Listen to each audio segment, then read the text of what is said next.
So many of you may be watching this video and you may be feeling overwhelmed in your final year without a strategy. You're so close to achieving your dreams, but yet it feels so far.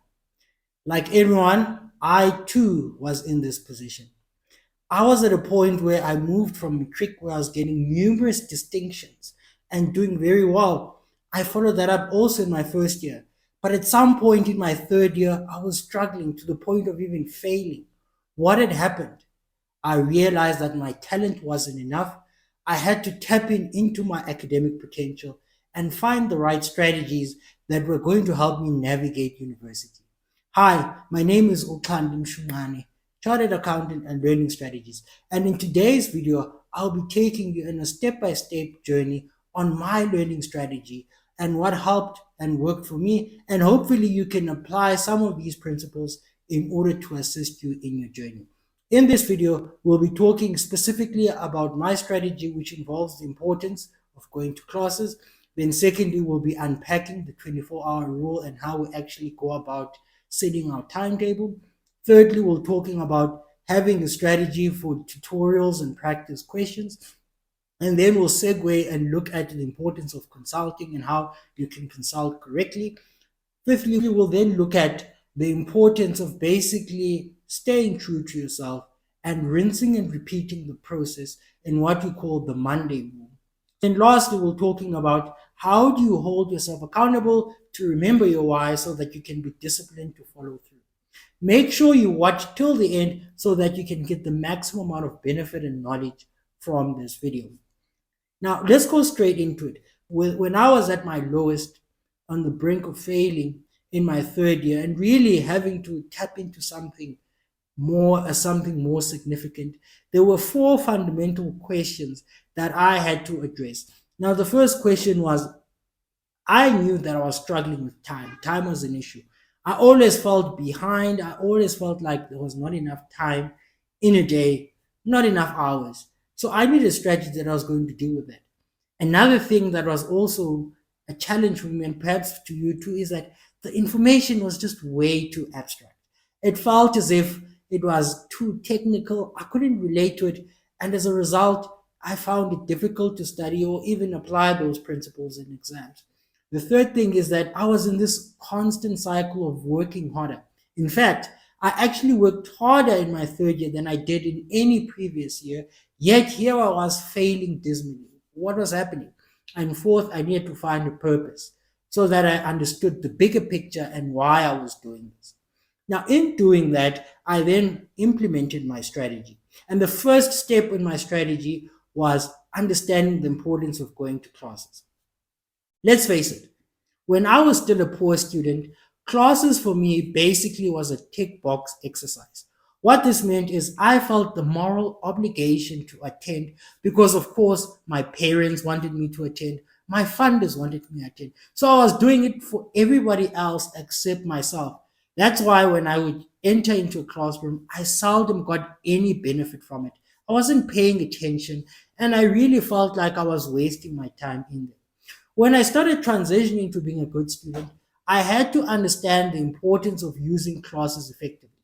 What I would soon realize is that actually the lecturers that are delivering the content are actually skilled and they are there to guide you so that you can be able to learn easier. So instead of spending hours looking at a textbook that is technical and difficult to read, why don't I just pay attention in class and get those tricks and tips that can help me navigate that difficult content when I go home? And that was the game changer for me. It instantly clicked. Lecturers are there to help, they're there to guide me. So I needed to find a way to be more strategic and more intentful when I entered classroom. And hence, then I discovered my lecture strategy, which involved asking three fundamental questions for every single principle that the lecturer was introducing for the first time. So the first question I used to ask is the why. Now, typically, just a bit of a backdrop, almost all principles that are introduced in a university settings in traditional institutions tend to solve a real life problem. Over time, people in society struggle with a problem and it's difficult, and then academics will posit theories and solutions to that. And over time, they become accepted as the norm because they've been empirically and theoretically tested. And hence, now we have to learn about those principles in university.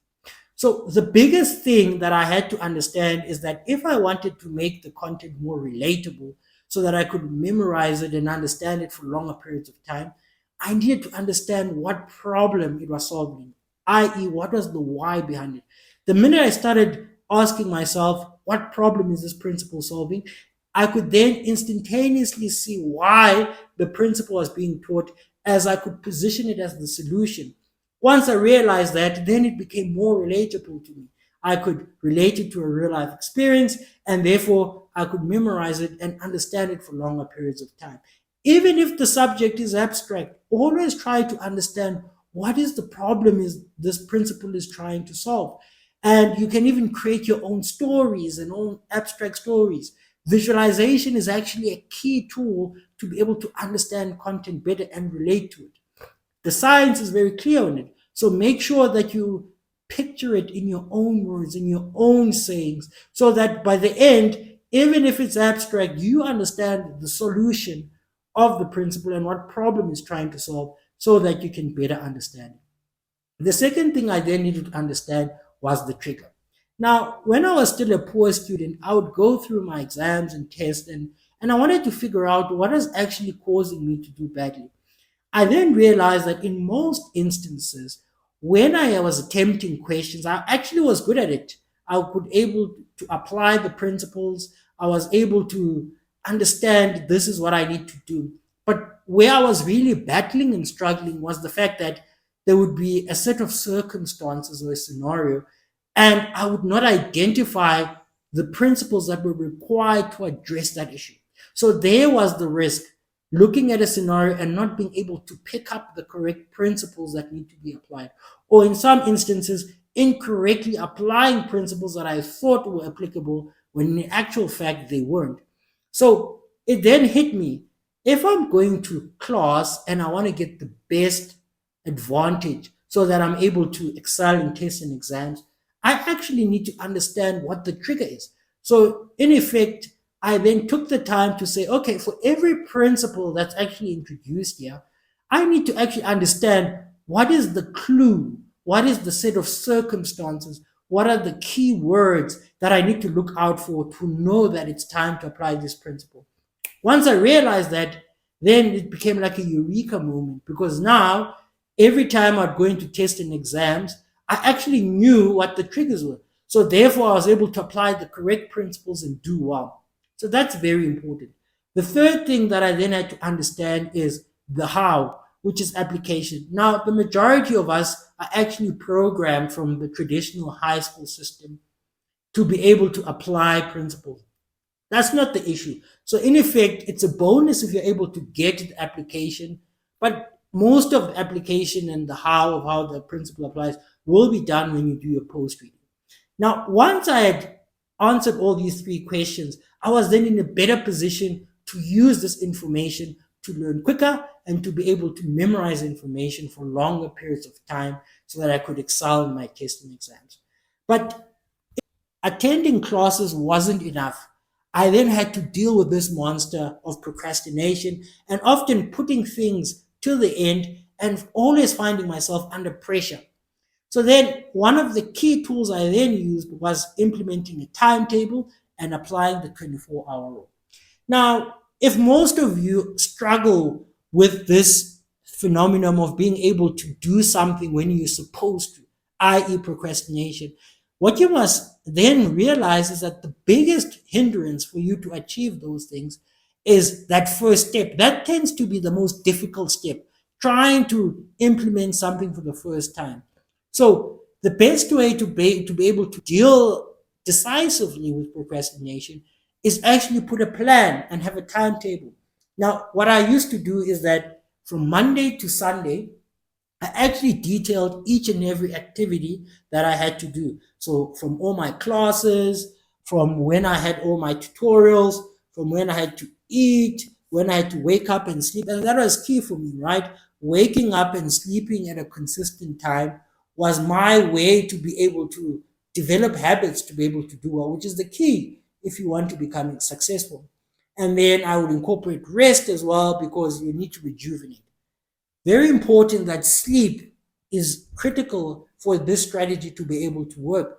What I found is that when I used to sleep slower periods of time, say 3 to 4 hours, I was always sluggish. I never really understood the work and I would forget easily. Does that happen to you where you're in a position where you write the test and then a week later you've forgotten every single thing? When I started sleeping, what I realized that I was more fresh to pay attention in class, but more specifically, I was able to consolidate and transfer that information to my longer term memory. Now, the science backs this up that your brain goes through a system of REM cycles that are only possible if you sleep continuously. Now, make sure that you get sleep in order to invest in your ability to understand and store information for longer periods of time.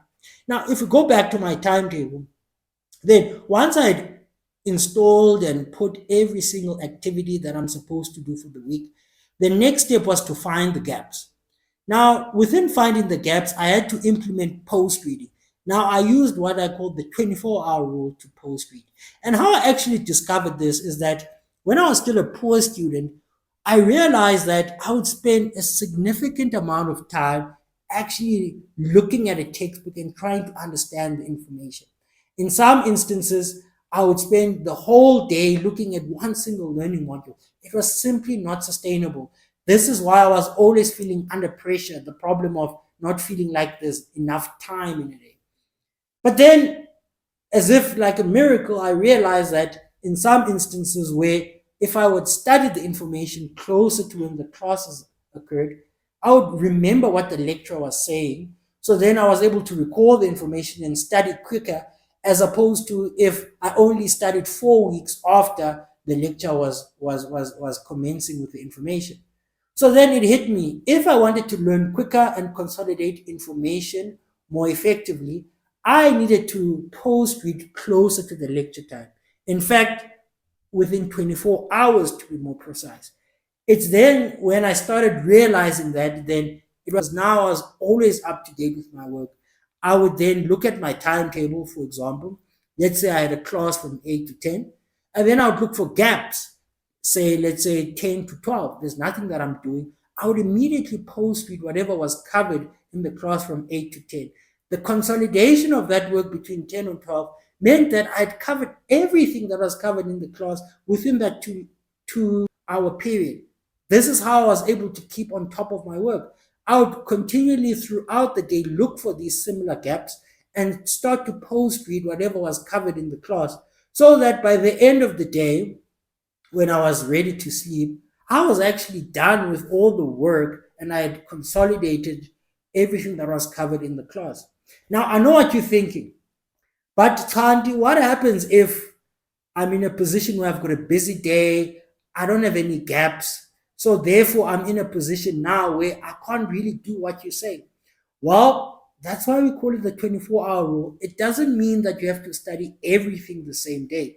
So, for example, if you've got classes from 8 to 5 and you only have gaps to study in the evening, then you'll do that. So, let's say you might have rest and supper from 5 to 7, then you start studying. From 7 to 9, make sure that you study the work that was covered earlier. So, that class at 8 a.m. in the morning, you'll start covering the work there from 7 to 9, then perhaps take a 30-minute break.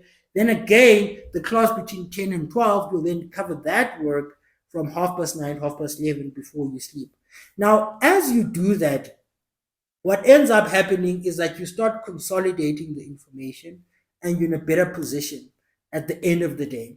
Now, you might not have covered everything in this timetable, but now what would have happened is that you actually prepared because the following day, you might have two more classes that you need to cover, but you don't have a class from 8 to 10. What most of us would tend to do there is to basically sleep in and say, well, I don't have to go in because there is no class.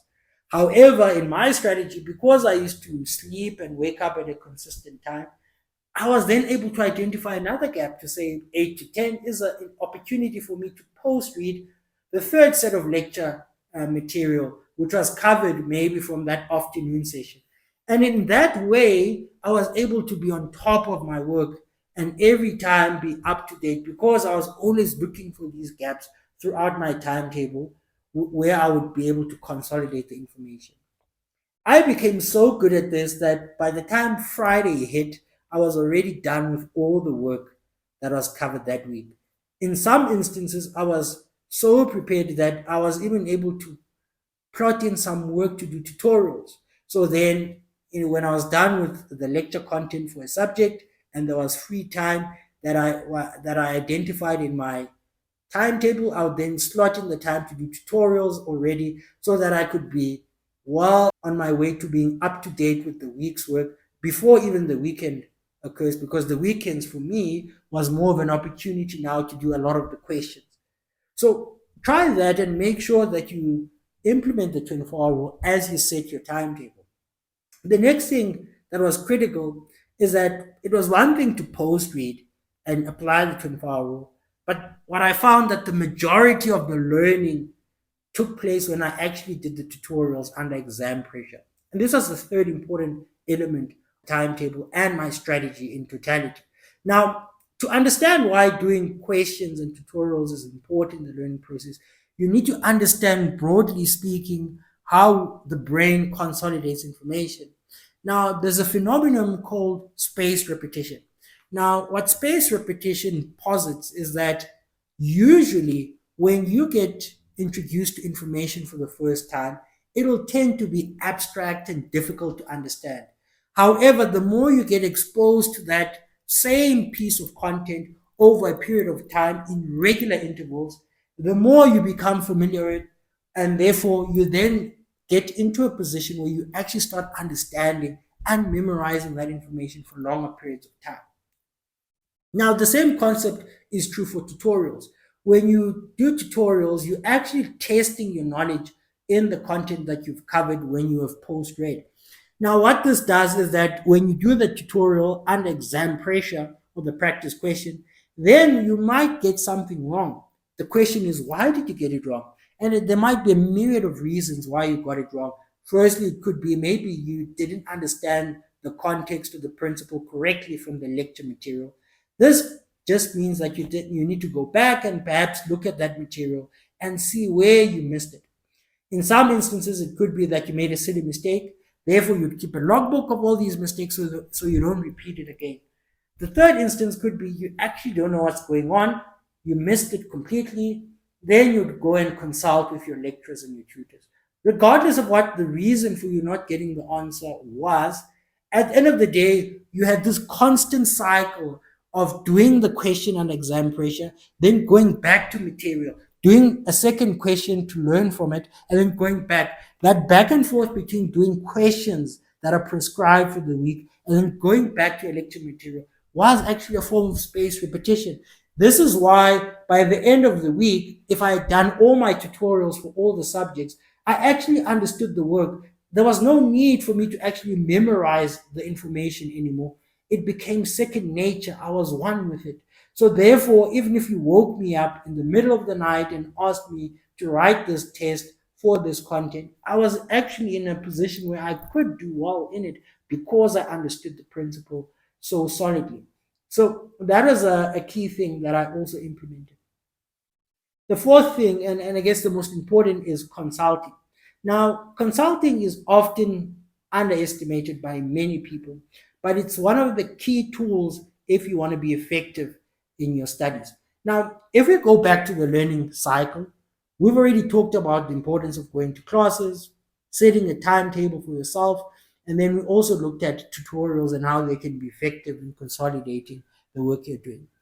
And as you look at the learning period, you then realize that at the top would be what we call your passive methods, which is going to class and post reading. But at the bottom, where you get the majority of your learning, is what we call active methods, which is doing your tutorials and having this process of teaching others and receiving feedback and giving feedback.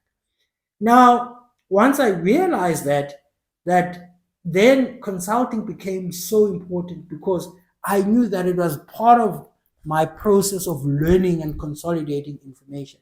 Now, I would usually consult for one of three reasons. The first and most important reason was to confirm principles. Sometimes you've just left a class or you're in between classes. It doesn't hurt just popping into the office of a lecturer or a tutor just to confirm if the principle that you now learned has been understood by yourself correctly. Simply taking time, even if it's 10 minutes, where you explain your understanding of the principle, can go a long way in confirming that you've understood it correctly so that you position yourself to be successful. The second reason why I would go there is because I didn't understand everything. Now, typically, many poor students will spend time trying to figure out why they're getting things wrong and actually waste time. Now, don't get me wrong, it's very important that at first instance, when you get a tutorial question wrong, you need to figure it out first in your own way. So go back to the lecture material, try to see where you missed it. Now, if over 30 minutes has passed now, in my view, now you're getting to the territory where you're not really getting the benefit by trying to find the answer. So I would actually limit myself and say, if I don't know it now, I'll flag it and then go to a lecturer or a tutor to explain it. That instantaneously saves you time because now instead of wasting these hours and hours on end trying to figure it out, you can actually go to someone who knows the answer and can give it to you quickly. The third reason why I would consult is because I wanted feedback. Now, many a poor student, and I include myself as well, because I used to make the mistake, is that I would wait for exams and tests in order to figure out whether I'm actually in the right track or not. Now, this is very costly because if you figure out that you actually don't understand what you're doing in tests and exams, you're actually setting yourself for actual failure during the year. Whereas in contrast, if you get feedback every week, like what I started to do when I was transitioning to becoming a good student, is that now you actually understand your mistakes before the tests and exams occur. So what I started doing is taking maybe a tutorial question that I had attempted, and then I would give it to my lecturer or tutor, and then I would have them review it. As they reviewed, they would raise comments and tell me where I'm going right, where I'm going wrong. That feedback became invaluable because I was using it to shape my learning well in advance, fixing the mistakes that they had identified that I may not necessarily have identified. And that process then assisted me well in advance before tests and exams because once you get the feedback and you know where you're going wrong continuously, by the time the test and exam comes about, you're already prepared and you're unlikely to make that mistake again. Yeah. The fifth thing that's important if you want to become successful is that you then need to rinse and repeat the process. Now, rinsing and repeating the process was important, and I usually put it under the umbrella term the Monday rule.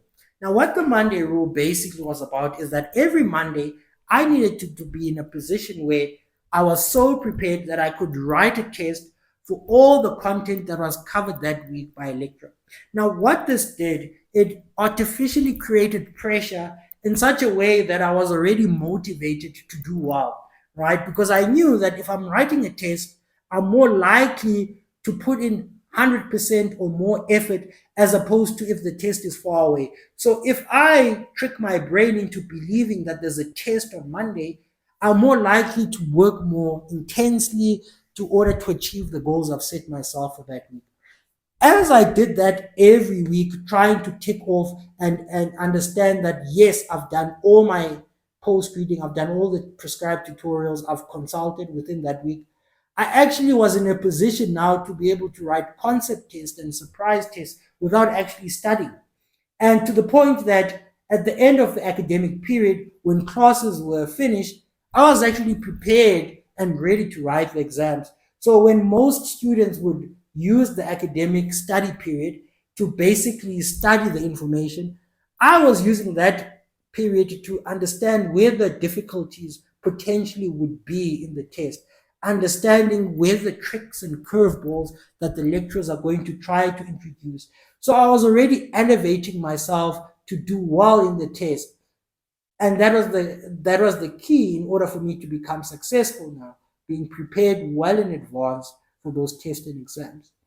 The last and certainly not the least important element in my strategy was then finding a way to remember the why so that I could remain disciplined and consistent.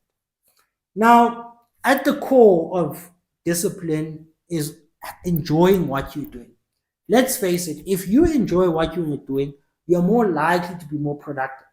But we tend to enjoy things when we understand what they actually mean in the bigger scheme of things. So, one thing that I started taking a step back to realize is that when I was a poor student, most of the time I would see learning as this means to an end. So, effectively, the main thing about learning for me was going there to write tests and exams so that I could get a job one day. That wasn't a good way to be able to keep myself productive. In fact, most times I'd find myself sluggish and not really accomplishing the goals I set myself. When I started changing that to say, hang on, what if I do this because I realize that it's part of a bigger picture?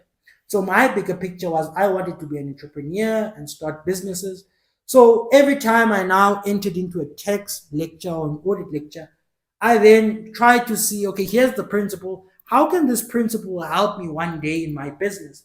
This then helped me try to enjoy it because now if I know that I'm going to a class and I'm going to get a skill that's going to help me one day achieve my longer term vision or goal, I'm more likely to enjoy the material. If I enjoy the material, I'll then be more productive and do what I'm supposed to and when I'm supposed to do it.